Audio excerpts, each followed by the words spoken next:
light armored vehicles, Leopard tanks, Okay, they're above 15,000. and hundreds of troops. Meet the 3rd Battalion, Royal Canadian Regiment, an awesome force of ground power with an equally awesome force in the air.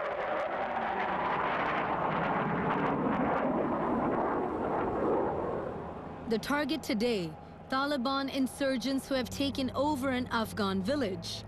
The order comes in for artillery rounds north of the village and a flyover to force the enemy to flee. We brought a CF-18 in and did a show of force, which is basically a low passover, just to let anybody know that they're there and that we mean business. In this case, it had to escalate. We conducted shows of force, feints, gave them every opportunity to leave the area, and that failed. The challenge now, eliminate the enemy, but not the civilians. It's basically practicing our ability to apply precision force in the achievement of a mission without again, causing too much collateral damage. That's where close air support comes in. A successful air assault now could tip the balance of power in the battle by being extremely accurate and overwhelming.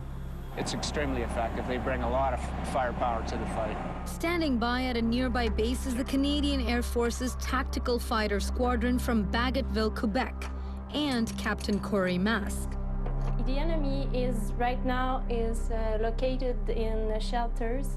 There's an intelligence briefing. We essentially go in, see where we're going, and then we look at the maps and say, okay, what type of terrain, what type of intel do we have? Are there buildings? What are we expecting? Meanwhile, the bombs are loaded.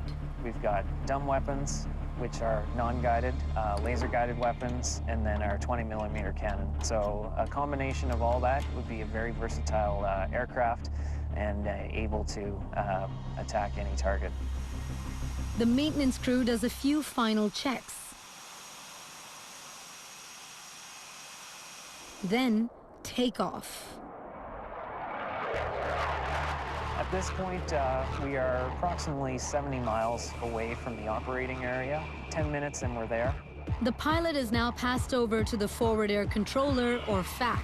Once you're in talking to a forward air controller, it's to get your bombs on target, on time, as quick as possible. The greatest challenge for close air support, especially in a desert scenario, is identifying the targets. It's very featureless. Sand is sand, and there's little vegetation. So the most challenging part is to get your eyes onto the target.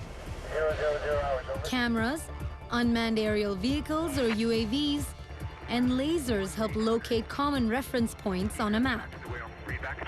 You can appreciate 14,000, 15,000 feet. It's difficult to acquire things on the ground. So I'm physically talking to him, describing the targets. Once he sees it, he'll tell me what he sees. Contact truck on the east side and the southern edge of the building. So once he's into the area where there's a certain amount of buildings in a village, I'm telling him it's the farthest eastern building of that village. If it's more complicated than that, then what we call the talk-on can be fairly complicated. All this has to happen while fighting off hostile fire and as quickly as possible, especially if Canadian soldiers are under attack. You will hear guns firing in the background. You hear that the sense of urgency in their voice, and you just want to be on target as quick as you can and help them out. That truck is your target. Tally target. Go ahead, target feedback. When the pilot and FAC finally agree on a target, it's bombs away. There's nothing now that can bring them back. The potential for your friendly forces to be very, very close to where you're dropping bombs is there. So that's always primary concern for us, is the safety of our own guys.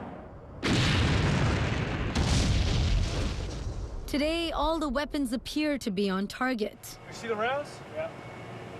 Nice. Oh, man. Awesome. The guy was hitting the targets. His bombs on targets, shacked a few of them, which means he direct hits. Despite the damage, no one dies, military or civilian. That's because this is New Mexico, not Afghanistan. And the bombs aren't real, even though the rest of the ammunition is.